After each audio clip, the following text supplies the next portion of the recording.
Okay, welcome to our webinar today, everyone. My name is Ron. I'm the Director of Editorial here at JoVE. And today we have a speaker, Alana McGuire from the Mayo Clinic. So she published a JoVE video article with us in 2022 on enhancing tumor content. So she'll be presenting today on that methodology and any recent developments, kind of comparing and contrasting it with related methods. We are recording the webinar, so we'll send everyone a recording afterwards, and we'll also be doing a Q&A towards the end. So feel free to add any comments or questions you may have in the Q&A during the presentation, and Alana will address those towards the end. All right. Well, I will give it to Alana to get started. Thanks again, everyone. Good morning, and thank you, Ron, and thank you for that introduction. And thank you to Joe for inviting me to present at this webinar today, which, as Ron mentioned, will focus on the work that we published with JoVE, our manuscript entitled Enhancing Tumor Content Through Tumor Macrodissection. And this work was sponsored by the AIDS and Cancer Specimen Resource, or the ACSR, which is an international multi-site biorepository that acquires and distributes HIV-associated cancer biospecimens. And if this is of interest to you and your research, the website is listed here, so please feel free to look us up.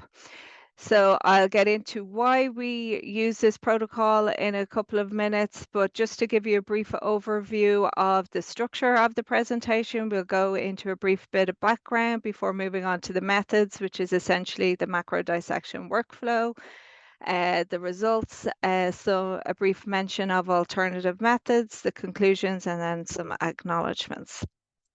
The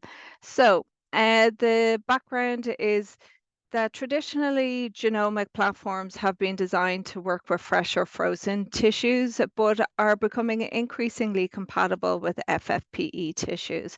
However, a high tumor content is often desirable for these assays, and typically a minimum of 60% tumor content is requested for these tissues.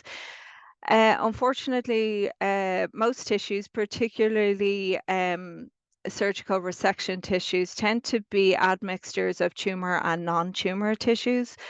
Methods to increase tumor content should be employed to meet these minimum kind of tumor thresholds inputs for these platforms. And macrodissection is a very simple and cost-effective manual method that can be employed at most institutions without too many barriers. The reason that this is something the ACSR employs is because, as part of our protocols and to maximize sample distribution potential, we engage in specimen sparing activities, and macrodissection, extracting RNA and DNA are one of those activities that we do, because if we send out a tissue sample, that is gone forever, whereas if we do the extractions prior to distributing, that extraction can normally be serve several projects and several different investigators. In order to ensure that investigators receive good quality and high tumor content, macrodissection is a method that we employ here at the ACSR Technical Core Laboratory. So just moving into the actual workflow itself. So first you identify your blocks and you section them. Once sectioned, the ribbons are transferred to a water bath to kind of straighten or iron them out, as I like to think of it. And then the sections are isolated using the back of a forceps just to kind of break them apart. And then the sections are collected on microscope slides, ideally one section per slide. You can collect more than one per side if that is desirable, but if the macrodissection is pretty intricate, that may lead to downstream difficulties. So one section per slide is is ideal for this particular process. And so the next step is then to move into the staining and pathology review. So a representative section from each sample is in H&E stained. We have a like an auto stainer, which we use here as the ACSR technical core. And then once the tissues are stained, they're then submitted for pathological review with a board certified pathologist, and during which the pathologist marks the tumor regions of interest on the slide, resulting in kind of demarked areas where anything inside the markings are the areas of interest and anything outside the markings are the areas you do not want to carry forward and you want to macro dissect out. And so the next step is then moving. Oh, also, this is just to give you an idea of the typical pathology QC review sheet that we use here at the ACSR, where you would adapt this for your needs if you ever employ this method. But typically, you kind of want your pathologist to confirm your diagnosis, your tissue type that is on the slide, and most importantly, the percentage tumor content and the percentage necrotic tissue in the sample itself. And so moving forward into the deparaffinization, once you have had your slides reviewed, you then take sections that are slide mounted and you then subject them to this deep paraffinization washes. And so this is comprised of 3 sequential washes, one of undiluted limonene, the second D-limonene also, and then undiluted ethanol, each for 2 minutes, where D-limonene is essentially like xylene, except it's slightly less toxic, and the smell is for less pungent. It smells of citrus, but that said, it still needs to be handled in a fume hood. And so once your tissues have gone through these washes, you then allow your slides to air dry for at least 10 minutes, but no more than 2 hours. And up here in the corner, we can see images of pre and post deparaffinized slides, where you can see this deparaffinization process will yield this really clear, crisp tissue that's kind of a brilliant white on the slide. So it makes the downstream activities of macro dissection much easier to do at this point than it would be to try and do it on a pre-deparaffinized slide. And so the actual macro dissection itself. So first of all, you want to get your H&E with its markings, pathologist markings on it, and you paste that face down onto the bench, and then you stack the deparaffinized slide also face down, but on top of the H&E slide. You then align the tumor's tissues up, and then once this is done, you then take a pen to mark the pathologist markings on the back of the deparaffinized slide, noting that you're going to be doing some dipping in glycerol in the next step. So the pen that you use at this particular point, just make sure that the markings don't come off in that glycerol wash. We tend to use a histology grade pen, the StatMark pen for that process, but you can find out whatever works best for you. So the next step, once you have got all your markings traced on the back of the deparaffinized slide, you then submerge the slide into a 3% glycerol solution. It's just glycerol and water. But an important note here is to remove it slowly. And this is because you don't want the glycerol to carry forward into your extractions, because this will negatively affect your quality and potentially yields of your nucleic acids from your extraction process. So you want to remove it slowly because it's quite viscous. Where as you move it slowly, you will get less of it sticking as you take it out slowly. Whereas if you kind of take it out quite quickly, a lot of it will stick to the glass slide. So, but once you've removed it slowly, you can wipe the back of the slide and carefully wipe the front, but making sure not to actually touch any of the tissue areas. just to make sure you're kind of getting as much of that glycerol off. And then just allow it to briefly dry, maybe 1 to 2 minutes. And then the next step is where you take your blade, and then you can trace the markings that are the pathologist markings, just kind of trace and outline it to break the contact between the tissue inside and outside of the pathologist markings. And then you would use a blade to cut away the tissue outside of the markings. And then once that is done, you would get a fresh, clean blade, and you would literally just scoop up the tissue from the slide. And then once it's transferred onto the blade like this, you want to transfer it from the blade into a microtube.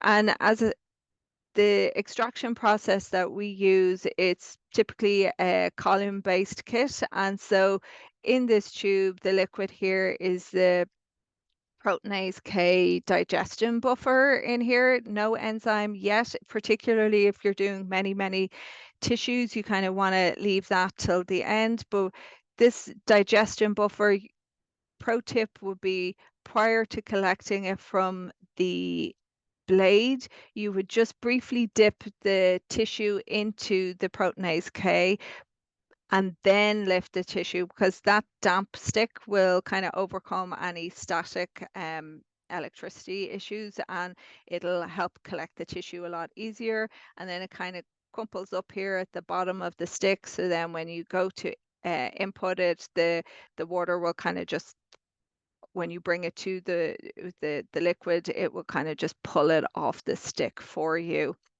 And as I mentioned earlier, if you're doing several samples, you would just have the digestion buffer and wait until all your samples are collected. And then once all are collected, then add your enzyme to everything at the same time. So different tissues aren't being digested for different lengths of time, and move forward at that point. So just to summarize, this is kind of what you've done this far. You have had your pathologist mark your H&Es, you then deparaffinized your slides, you then marked your deparaffinized slides, and then you macro dissected. So you can see the difference, like following these samples down in the amount of tissue that actually will make it into your nucleic acid extraction protocol.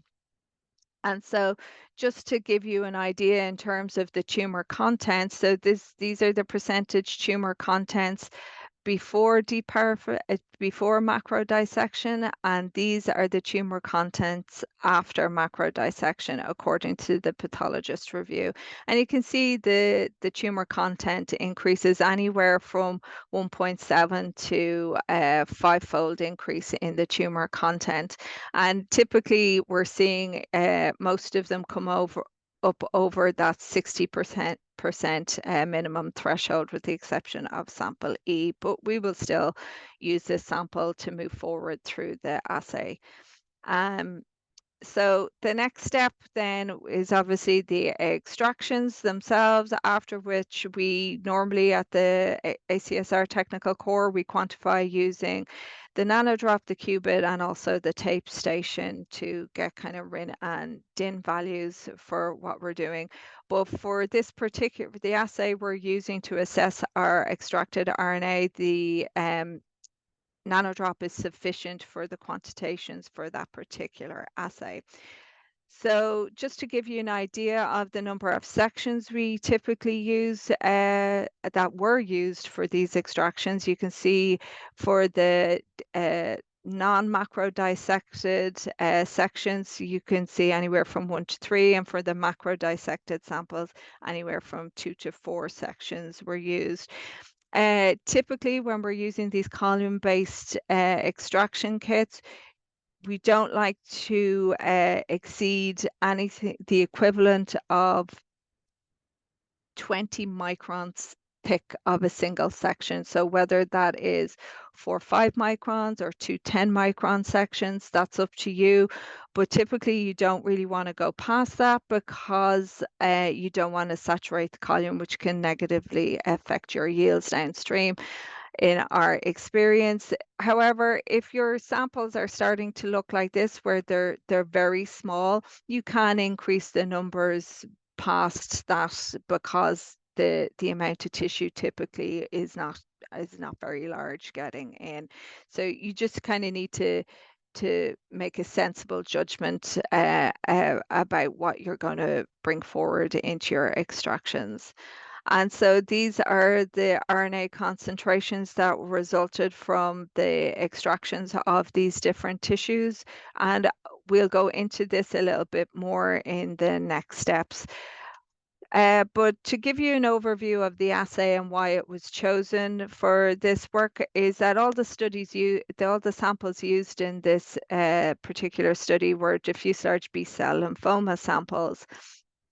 And previously, an international consortium called the Lymphoma Leukemia Molecular Project Profiling Group, bit of a mouthful, or for short, the LLMPP group, they identified over a series of publications that DLBCL is comprised of distinct molecular cell of origin or COO subtypes that are differentially responsive to therapy. So in simple, DLBCL has three types, a GCB, an ABC subtype, and a intermediate subtype known as UNC. And these two are the predominant subtypes, and where ABC tends to have a worse prognosis than GCB. That's just a very simple overview of that. The LLMPP then went on to develop several FFPE compatible nanostring encounter-based assays. And these are the assays, and they're listed in sequential order of their development. So the Lymph2CX was the first assay developed by the LLMPP, and this assay is able to, the algorithm differentiates and identifies what subtype the DLBCL is. The next, and if you think of these assays as kind of modular, like pieces of Lego that fit together, so the 2CX is the first piece of Lego, and then the Lymph3CX adds a piece of Lego, but actually before that. So it asks the question of, is this actually DLBCL? Because there's another lymphoma called primary mediastinal B-cell lymphoma, or PMBL, and that particular lymphoma can often be morphologically indistinguishable from DLBCL. So this assay first asks, is it PMBL or DLBCL? And if it's DLBCL, it then goes on to run the next algorithm, which assigns this cell of origin subtyping. And then the DLBCL90 assay is the next kind of version of this assay, which adds a third module or a third piece of Lego to the assay repertoire. And what this does then is it asks the next question. Once it's identified as DLBCL, it also asks, well, is this sample positive or negative for a BCL2 gene involving translocation? So BCL2 translocations are frequent and negative prognostic markers in DLBCL. So this particular assay is the assay we used in this study, where DLBCL90 was used to determine the cell of origin subtype of each of our samples, and also the BCL2 double hit translocation status of the samples. So just to give you an overview of what we did. So these assays are typically validated between 50 and 300 nanograms of RNA inputted in a maximum of 5 microliters. So we at times. So for each sample, we analyzed a not macrodissected sample. We also examined the sample when it was macrodissected, and then we examined the macrodissected version a second time, but we diluted it so that the RNA input for this third macrodissected sample matched that of the non-macrodissected sample. And hopefully that makes sense in the next table a little bit more. And so once we have the results, then we ran the results through the DLBCL90 algorithm and compared the results. So as I mentioned, so this is the first block of samples. These are the not macrodissected samples, A through E, and you can see these are the RNA inputs. And then we have the macro dissected samples shown here in purple, A through E, and you can see the RNA inputs are quite a bit higher for some of the samples compared to the not macro dissected versions of those samples. So in order to make sure that any potential difference that might be observed between the not macro dissected and the macro dissected, to make sure that these differences were not due to differences in the RNA input, we then took these macro dissected samples and we diluted them so that those inputs matched the not macro dissected inputs. So hopefully that makes sense. All samples were found to be DLBCL, no PMBLs were identified, so we can launch straight into the cell of origin profiling portion.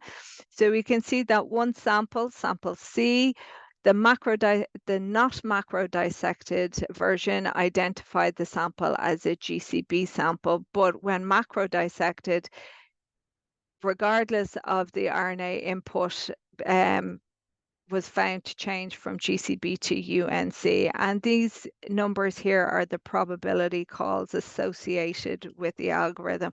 And this is a little bit overkill, but just to let you know, this is where it comes from, is that where you see this kind of over this side of the graph, you can see we have the ABC samples, and over this side we have the GCB. And this kind of cross in the middle, this change is where the UNC samples lives. It's kind of this where the change is happening between the two predominant subtypes. And in the algorithm, basically the probability calls are anything that is less than or equal to 1 is a GCB sample. Anything that's greater than or equal to 0.9 is an ABC, and anything in between is this UNC or kind of intermediate subtype. And you can see that we have this one GCB sample that kind of falls out from GCB into this region here, into this unclassified region. And then moving on to the next portion of the assay, which is the double hit calls, we can see that one sample, sample A, actually also experienced a change in call. If this GCB sample went from a double hit negative call to a double hit unclassified call. And again, this was observed irrespective of the RNA input, whether it was high or whether it was matched to the not macro dissected input. And these are just the thresholds for the calling of the probability calls of the double hit signature calls. And we had a third sample that we observed a call change in, and that was sample E, where we went from unclassified to negative. And this is quite important. Well, it makes biological sense in some ways because this is an ABC sample, which stayed ABC irrespective of the macro dissected status or RNA input. But the double hit signature calls are reported to be an exclusively GCB event. So this makes biological sense to have this flip from an unclassified to a negative, because you wouldn't expect to see BCL2 double hit in an ABC sample. So that's something important to note, that we're seeing this kind of flip, but a biologically appropriate kind of flip in the double hit call with the macro dissection. So just to summarize what we've seen thus far, we have seen that macro dissection has changed either the cell of origin or the double hit signature call in 60%, which is, it's a small subset, but it's still 3 out of 5 samples that were examined. And so this just summarizes the changes that we observed. We saw 2 changes in double hit status and 1 in cell of origin, and just lists the kind of increases in the tumor content that we observed with the macro dissection. And that all of these changes were observed irrespective of macro dissected RNA input. And whilst no changes were like 180-degree changes, we didn't go from positive to negative or negative to positive. the prevalence of the call change and also kind of the biological appropriateness of some of those call changes kind of highlights the need to do macro dissection prior to doing any kind of nucleic acid kind of genomic analysis downstream after you do your RNA and DNA extractions. So just to go over some alternative methods. So kind of tumor enhancing protocols, they broadly fall into two categories, macro dissection and micro dissection. And micro dissection then falls into two broad categories after that, a manual and a laser guided protocols. And so this is just to kind of give you a very kind of quick and easy overview of the kind of precision, effort, costs, and skills associated with each of these protocols. So as you've seen, we've just gone through the macro dissection, and the precision, effort, and cost and skills is considered low. And this is asterisk because this does not include the pathologist's effort prior to performing the macro dissection itself. So that's just kind of bear that in mind. The precision is low, and that's because it's a very coarse kind of, the razor blade is a coarse tool. It's not a high precision tool. There's a probability, there's a risk, should I say, of, maybe slips with the razor that you include tissue that should be excluded. It's not the most precise method, but you're not aiming to get high precision and 0% tumor. What you're aiming with this protocol is to enhance your tumor content to the point where the signal from the tumor will far exceed the signal from the non-tumor that is continues to be present in your sample. Micro dissection, the manual version, it's essentially where somebody would be looking down a microscope with a scalpel and kind of tracing out with the scalpel and removing the tissues that they don't want, and then collecting the tissues that they do want afterwards. So the precision of this, it's better than the macro dissection. It's medium. However, the effort is quite high because it's a very tedious process looking down a microscope. Again, the cost is quite low. However, the skills would be considered quite high because the individual executing this would need to have be very well versed and almost just be a pathologist to be able to identify what tissues are wanted and what are not wanted. So that's where the skills would become in high for this. And then we have the laser guided micro dissection. And so the precision of this is very high. The effort is medium because it tends to be automated, and you fill in your criteria on a PC, and then it can execute what you need to do. The cost is very high for the instrumentation itself to perform this, and again, the skills are high because the person needs to be trained and highly for this kind of specialized instrumentation. So there are costs associated. So depending on the resources and the needs of your project, you need to kind of best decide what is the best way to move forward with your project and how to enhance your tumor content for your particular tissues. And so just to conclude, that tumor enhancement is an important tool for genomic studies. There are several methods available for tumor enhancement.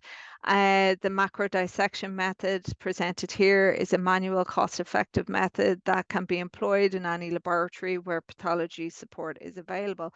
And it's important to note that pathology support is traditionally a pathologist. However, as we move into the kind of AI era, tumor detection algorithms may be able to be incorporated to this downstream, negating the need for a pathologist in some of these protocols. So, and lastly, these are just the acknowledgements. My co-authors, Lee Weisner and Dr. Brandon Larson on this paper, and also Randall Rush at Mayo Clinic Media Service. And as mentioned before, the ACSR, which funded this work. And here are the kind of PIs of the ACSR, and again, its website. And I am happy to take any questions if you have any at this point. All right, thank you, Alana, for the excellent presentation. And as you said, yeah, if anyone has any questions, feel free to add those to the Q&A. It actually looks like there's one there already. Oh, I found it. Hang on. Is it okay to use xylene for the dewaxing step? Absolutely. Yeah, I used to use that myself. I can't speak to how crisp the tissue will appear afterwards, but xylene, it is possible to use xylene. I just can't speak to how exactly clear the tissue will come up, that brilliant white, but you could definitely try it, and it should work reasonably similarly.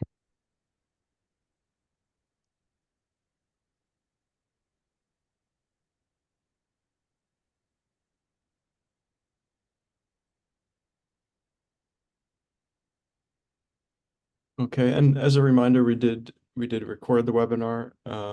So if you think of questions after the fact, we will be sending an email afterwards with a recording. So if you think of any questions later, you can certainly ask them at that point, and we can address those then.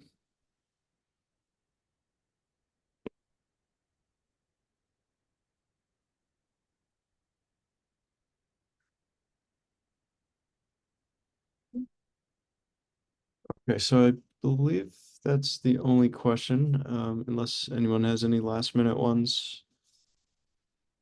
Um, okay, otherwise we will wrap things up. Oh, here, one last minute one. Um, I have not used this on frozen tissues. It could potentially work for frozen tissues, but you would likely be limited in the time. So you'd have to be working very quickly because they're frozen and not fixed. Um, I can't speak to that exactly, but with a few adaptations, I'm sure this protocol could work for frozen tissues. All right, thank you, Thomas, for that question.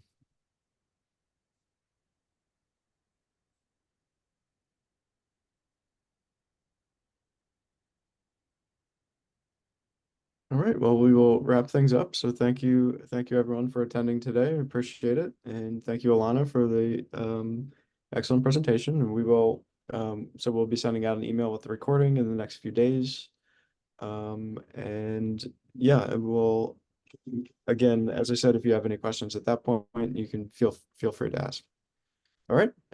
Thanks a lot, everyone, and Thank you. enjoy the rest of your day. Bye-bye. You too. Thanks. Bye.